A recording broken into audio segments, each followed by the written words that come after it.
What's up everyone? I'm Staten Allen and welcome to my channel. For this video, I'm going to show you all the steps I'm taking to restore Richmond Creek with native plants. So the first thing I did was identify what plants grow on your site.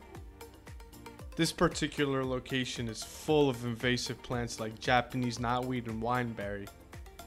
So I just went to town and clear cut everything to the ground. Next step is to cover the area with cardboard. This step is important to smother the roots, which if kept in the dark will eventually kill the plant. It also locks and buries all the years of invasive seeds that was built in the soil layer.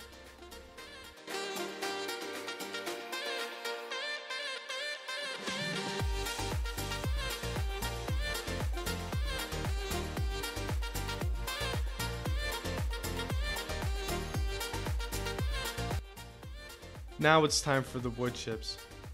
I added about 2 inches on top to further increase the layering. I like using both cardboard and wood chips since they are so readily available. The combination of the two will ensure that no weeds can penetrate, giving time for your planting to grow and fill in.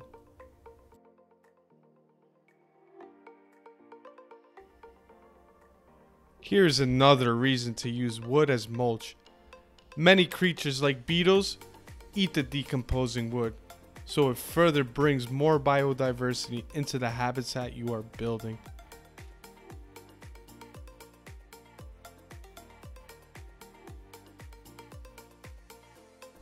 Once I finish covering the cardboard, I wet the site. Sometimes timing the rains makes this part easier. The point is to get the cardboard soggy enough to where it's easy to rip and dig when you're planting.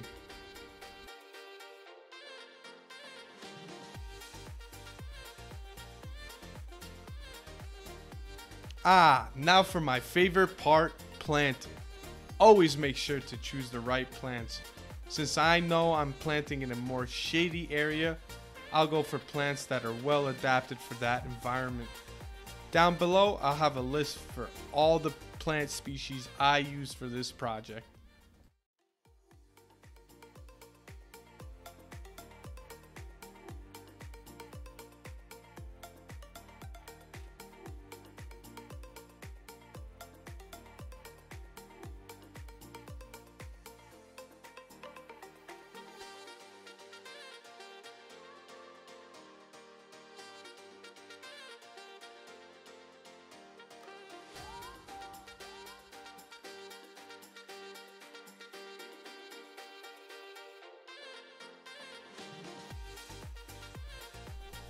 And this is the completed site. I'm liking how it turned out. Very smooth. I got the species I pretty much wanted. And overall, I thought it was a very fun, successful project. And I'm looking forward to the growth and showing you guys how it grows out in the future. I hope you guys enjoyed this video. Stay tuned for more. I'm out. Peace.